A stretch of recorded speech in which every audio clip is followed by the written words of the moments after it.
ನಮಸ್ಕಾರ ಸ್ನೇಹಿತರೆ, ನಿನ್ನೆ ಒಂದು ಮುಂಬೈ ಇಂಡಿಯನ್ಸ್ ಗೆದ್ದ ನಂತರ ಆರ್ಸಿಬಿಗೆ ದೊಡ್ಡ ಲಾಭ ಆಯಿತು ಪಾಯಿಂಟ್ ಟೇಬಲ್ ಪಟ್ಟಿಯಲ್ಲಿ. ಹಾಗೇನೆ ಇಲ್ಲಿ ಒಂದು ಹೊಸ ದಾಖಲೆ ಆಯಿತು ಮುಂಬೈ ಕಡೆಯಿಂದ. ಯಾವ ರೀತಿಯಾಗಿ ದಾಖಲೆ ಆಯಿತು ಪಾಯಿಂಟ್ ಟೇಬಲ್ ಪಟ್ಟಿಯಲ್ಲಿ ನಮ್ಮ ಆರ್ಸಿಬಿ ತಂಡಕ್ಕೆ ಯಾವ ರೀತಿಯಾಗಿ ಲಾಭ ಆಯಿತು, ನಮ್ಮ ಆರ್ಸಿಬಿ ತಂಡ ಯಾವ ಸ್ಥಾನದಲ್ಲಿದ್ದಾರೆ, ಎಲ್ಲರೂ ಯಾವ ಸ್ಥಾನದಲ್ಲಿದ್ದಾರೆ ಈ ವರ್ಷ.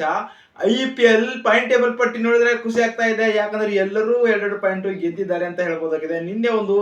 ನಿನ್ನೆ ಅದ್ಭುತವಾದಂತಹ ಪಂದ್ಯ ಗೆದ್ದಿದ್ದಾರೆ. ಮೂರನೇ ಪಂದ್ಯದಲ್ಲಿ ಮೊದಲ ಗೆಲುವು ಮುಂಬೈ ಇಂಡಿಯನ್ಸ್ ತಂಡಕ್ಕೆ ತನ್ನ ತವರಿಲ್ಲ ಅಂತ ಹೇಳ್ಬೋದಾಗಿದೆ. ಇಲ್ಲಿ ದೊಡ್ಡ ದಾಖಲೆ ಇತ್ತು. ಒಟ್ಟಾರೆಯಾಗಿ ಮೊದಲ ಬ್ಯಾಟಿಂಗ್ ಮಾಡಿತ್ತು KKR ತಂಡ. ಕೇವಲ 116 ರನ್ಗೆ ಆಲ್ಔಟ್ ಆಗ್ತಾರೆ. ಬಿಗ್ ಅಂದ್ರೆ ಹೋದ ವರ್ಷ ಚಾಂಪಿಯನ್ ಆದಂತ ತಂಡ ಕೇವಲ 116 ರನ್ಗೆ ಆಲ್ಔಟ್ ಆಗ್ತಾರೆ ಅಂದ್ರೆ ನಂಬಕ್ಕಾಗ್ತಾ ಇಲ್ಲ. ಆ ರೀತಿಯಾಗಿ ಬಾಲಿಂಗ್ ವಿಭಾಗದಲ್ಲಿ ಸ್ಟ್ರಾಂಗೆಸ್ಟ್ ಆಯ್ತು ಮುಂಬೈ ಇಂಡಿಯನ್ಸ್ ಅಂತ ಹೇಳ್ಬೋದಾಗಿದೆ.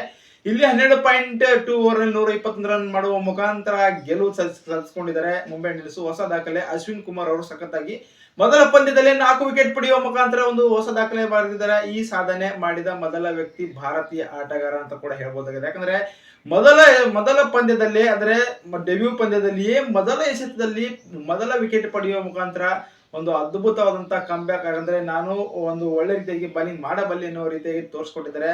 ನಿನ್ನೆ ದೊಡ್ಡ ವಿಕೆಟ್ ಅಂದ್ರೆ ರಸೂಲ್, ಮನೀಶ್ ಪಾಂಡೆ ಮತ್ತೆ ರಹಾನೆ ಕೂಡ ಒಂದು ವಿಕೆಟ್ ತೆಗೆದಿದ್ದಾರೆ. ಇವರು ದೊಡ್ಡ ವಿಕೆಟ್ ಕೂಡ ತೆಗೆದಿದ್ದಾರೆ. ಮುಂಬೈ ಇಂಡಿಯನ್ಸ್ ಗೆ ಗೆಲುವು ತಂದು ಕೊಟ್ಟಿದ್ದಾರೆ ಅಂತ ಕೂಡ ಹೇಳ್ಬೋದಾಗಿದೆ. ಈ ರೀತಿಯಾಗಿ ಮುಂಬೈ ಇಂಡಿಯನ್ಸ್ ಕೊನೆಯಲ್ಲಿ ಒಂದು ರಿಯಾಕ್ಟೆನ್ಸ್ ಅವರು ಸಖತ್ತಾಗಿ ಆಟ ಆಡಿದ್ರು. ಅವರು 61 ರನ್ ಮಾಡ್ತಾರೆ. ಇವರು ಒಂದು ಬ್ಯಾಟಿಂಗ್ ವಿಭಾಗದಲ್ಲಿ ಸ್ಟ್ರಾಂಗೆಸ್ಟ್ ಆದ್ರು. ಹಾಗೆ ಬಾಲಿಂಗ್ ವಿಭಾಗದಲ್ಲಿ ಅಶ್ವಿನ್ ಕುಮಾರ್, ದೀಪಕ್ ಚಹಾರ್, ಬೋಲ್ಟ್ ಕೂಡ ಸಖತ್ತಾಗಿ ಬಾಲಿಂಗ್ ಮಾಡಿದ್ರು.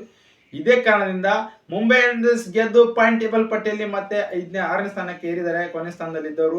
ಹಾಗಾಗಿ ಪಾಯಿಂಟ್ ಟೇಬಲ್ ಪಟ್ಟಿಯಲ್ಲಿ ನೋಡ್ಬೇಕಾದ್ರೆ ನಮ್ಮ RCB ತಂಡ ಮೊದಲ ಸ್ಥಾನದಲ್ಲಿದೆ. ನಮ್ಮ RCB ತಂಡದವರು ಮೊದಲ ಸ್ಥಾನದಲ್ಲಿದ್ದಾರೆ. 2 ಪಂದ್ಯ ಗೆದ್ದಿದ್ದಾರೆ. ಅದು ಚೆನ್ನೈ ಮತ್ತು KKR ವಿರುದ್ಧ 2 ಪಂದ್ಯ ಗೆದ್ದು ಪಾಯಿಂಟ್ ಟೇಬಲ್ ಪಟ್ಟಿಯಲ್ಲಿ 4 ಅಂಕಗಳೊಂದಿಗೆ ಪ್ಲಸ್ 2.2 ನಲ್ಲಿದ್ದಾರೆ ಅಂತ ಕೂಡ ಹೇಳ್ಬೋದಾಗಿದೆ. ಅದು ಪ್ಲಸ್. ಈ ರೀತಿಯಾಗಿ ರನ್ ರೇಟ್ ನಮ್ಮ RCB ತಂಡಕ್ಕೆ ಹೆಲ್ಪ್ ಆಗುತ್ತೆ ಅಂತ ಕೂಡ ಹೇಳ್ಬೋದಾಗಿದೆ. ಯಾಕಂದ್ರೆ ನಮ್ಮ RCB ತಂಡ ಮುಂದಿನ ಪಂದ್ಯ ಆಡ್ತಾರೆ GT ವಿರುದ್ಧ. ನಾಳೆನೇ ಈ ಪಂದ್ಯ ಆಡ್ತಾರೆ. ನೀವು ಕೂಡ ಮಿಸ್ ಮಾಡ್ಬಿಡ್ರಿ, ಯಾಕಂದ್ರೆ ಅಲ್ಲಿಯೂ ಕೂಡ ನಮ್ಮ RCB ತಂಡನೇ ಗೆಲ್ಲೋದು ಪಕ್ಕ ಹೇಳ್ತೀನಿ. ಈ ರೀತಿಯಾಗಿ ನಮ್ಮ RCB ಕಡೆಯಿಂದ ಇಲ್ಲಿ ನಮ್ಮ ವಿರಾಟ್ ಕೊಹ್ಲಿ ಅವರು ಮಿಸ್ತಾರೆ ಮುಂದಿನ ಪಂದ್ಯದಲ್ಲಿ ಅಂತ ಕೂಡ ಹೇಳ್ಬೋದಾಗಿದೆ. ಈ ರೀತಿಯಾಗಿ ಮೊದಲ ಸ್ಥಾನದಲ್ಲಿ. 2ನೇ ಸ್ಥಾನದಲ್ಲಿ DC ಇದೆ.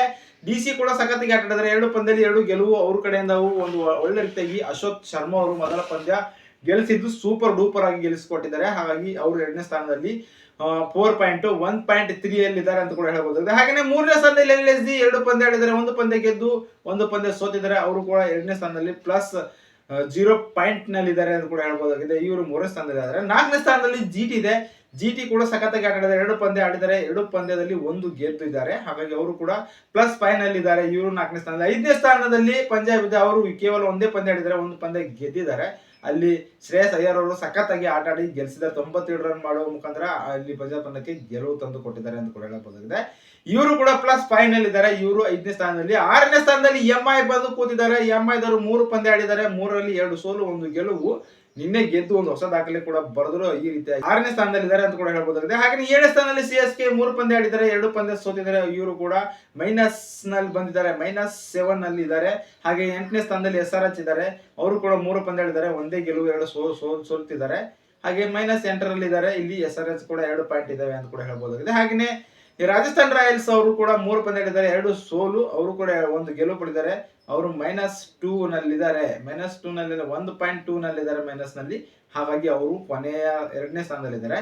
ಕೊನೆಯ ಸ್ಥಾನದಲ್ಲಿ KKR ನಿನ್ನೆ ಒಂದು ಬಿಗ್ ಸೋಲು. RCB ಜೊತೆ ಕೂಡ ಒಂದು ಬಿಗ್ ಸೋಲು. ಮುಂಬೈ ಇಂಡಿಯನ್ಸ್ ಕೂಡ ಒಂದು ಬಿಗ್ ಸೋಲ್ತಿದ್ದರಿಂದ -1.4 ನಲ್ಲಿದ್ದಾರೆ. ಇವರು ಕೂಡ 1 ಪಂದ್ಯ ಗೆದ್ದಿದ್ದಾರೆ ಮಾತ್ರ. ಆದ್ರೆ 2 ಪಾಯಿಂಟ್ ಇದೆ ಇವರಿಗೂ. ಈ ರೀತಿಯಾಗಿ ನಾವು ಪಾಯಿಂಟ್ ಟೇಬಲ್ ಪಟ್ಟಿಯಲ್ಲಿ RCB ತಂಡಕ್ಕೆ ದೊಡ್ಡ ಲಾಭ ಏನಪ್ಪಾ ಅಂದ್ರೆ ಮುಂಬೈ ಇಂಡಿಯನ್ಸ್ ಗೆಲ್ಬೇಕಾಗಿದೆ. ಯಾಕಂದ್ರೆ 4 ಪಾಯಿಂಟ್ ಆಗ್ತಿತ್ತು KKRದು. ಅವರು ಕೂಡ ಮೇಲಕ್ಕೆ ಬರ್ತಾ ಇದ್ರು. ಹಾಗಾಗಿ ನಮ್ಮ RCB ತಂಡಕ್ಕೆ ದೊಡ್ಡ ಲಾಭ ಅಂತೂ ಆಗಿದೆ ನಿನ್ನೆ MI ಗೆದ್ದ ನಂತರ. ಇದೇ ರೀತಿಯಾಗಿ ನಾವು ಲೈವ್ ಆಗಿ ಅಪ್ಡೇಟ್ ತರಕ್ ಪ್ರಯತ್ನ ಮಾಡಿದ್ವಿ. ಯಾಕಂದ್ರೆ ಪಾಯಿಂಟ್ ಟೇಬಲ್ ಪಟ್ಟಿಯಲ್ಲಿ RCB ಈ ರೀತಿಯಾಗಿ ಮುಂದೆ ಸಾಗ್ತಾ ಇದೆ ಅಂದ್ರೆ ಈ ಸಾಲ ಕಪ್ ನ ಕೂಡ ಹೇಳ್ಬೋದಾಗಿದೆ. ಏನಂತೀರಾ ಈ ಸಾರಿ ಕಪ್ ಯಾರು ಗೆಲ್ತಾರೆ ಕಮೆಂಟ್ ಮಾಡಿ. ಸಾಧ್ಯವಾದರೆ ಈ ಚಾನಲ್ ತಮ್ಗೆ ಇಷ್ಟವಾದ್ರೆ ಈ ಚಾನಲ್ ಕೂಡ ಸಬ್ಸ್ಕ್ರೈಬ್ ಆಗಿ ಸಪೋರ್ಟ್ ಮಾಡ್ರಿ. ಲೈವ್ ಆಗಿ ಅಪ್ಡೇಟ್ ತರಕ್ ಪ್ರಯತ್ನ ಮಾಡ್ತೀವಿ. ಧನ್ಯವಾದಗಳು. ಸಿಗೋಣ್ರಿ ಮುಂದೆ.